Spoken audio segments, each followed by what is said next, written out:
And so just 6 days after the Hamas attack, I flew to Israel to underscore our solidarity and our resolve, and to make it crystal clear that America's commitment to Israel's security is ironclad.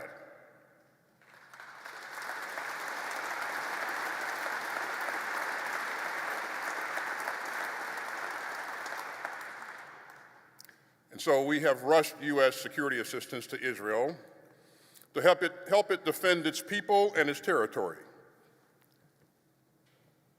and to help ensure that Hamas can never again commit the atrocities that we saw on October 7th.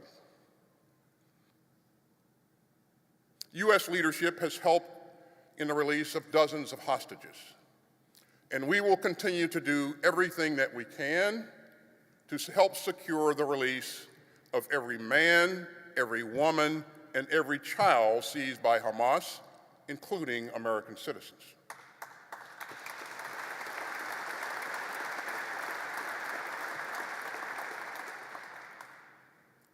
We also rapidly reinforced our force posture in the Middle East, and that strengthens our regional deterrence, better protects our forces, and helps defend Israel. And our presence now includes 2 carrier strike groups, an amphibious ready group, a Marine expeditionary unit, a guided missile submarine, integrated air defense and missile defense forces, and more fighter aircraft and bombers. But as we are working to stabilize the region, Iran is raising tensions. And after attacks against U.S. personnel in Iraq and Syria, our forces repeatedly struck facilities in Iraq and eastern Syria used by Iran's IRGC and by militias affiliated with Iran. We will not tolerate attacks on American personnel. And so these attacks must stop. And until they do, we will do what we need to do to protect our troops and to impose costs on those who attack them.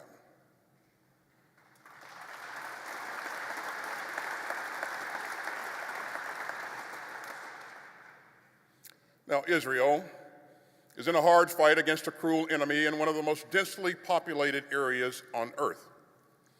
But democracies like ours are stronger and more secure when we uphold the law of war. So we will continue to press Israel to protect civilians and to ensure the robust flow of humanitarian aid. First and foremost, that's the right thing to do. But it's also a good strategy. You know, I learned a thing or two about urban warfare from my time fighting in Iraq and leading the campaign to defeat ISIS. Like Hamas, ISIS was deeply embedded in urban areas. And the international coalition against ISIS worked hard to protect civilians and create humanitarian corridors, even during the toughest battles. And so the lesson is not that you can win in urban warfare by protecting civilians.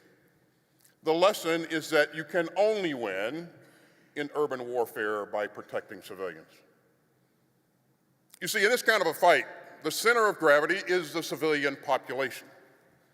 And if you drive them into the arms of the enemy, you replace a tactical victory with a strategic defeat.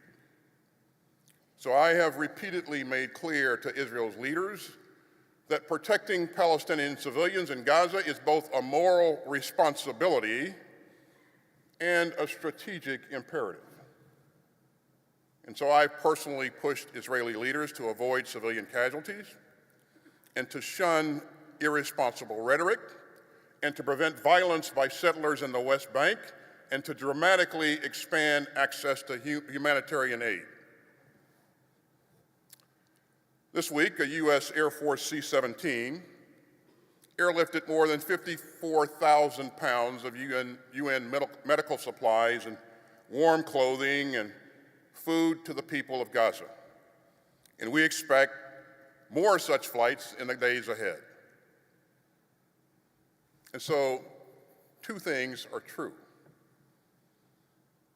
Any state has a duty to respond to a terrorist attack like October 7th. And every state has a duty to protect civilians during armed conflict. And so that's crucial as Israel works to dismantle the Hamas terrorist infrastructure in Gaza. And it will also be crucial for our work with allies and partners after the conflict ends. Now, it would compound this tragedy if all that awaited Israelis and Palestinians at the end of this awful war was more insecurity, more rage, and more despair. Israelis and Palestinians have both paid too bitter a price to just go back to October 6th. So like every U.S. administration since the Six-Day War in 1967, we believe that Israelis and Palestinians must find a way to share the land that they both call home. And that means a path towards two states, living side by side in mutual security. Now, we understand all the difficulties, but a two-state solution remains the only viable way out of this tragic conflict that has ever been proposed. And without a horizon of hope, the Israeli-Palestinian conflict will remain an engine of instability and insecurity and human suffering. Ladies and gentlemen, the United States will remain Israel's closest friend in the world. Our support for Israel's security is non-negotiable, and it never will be.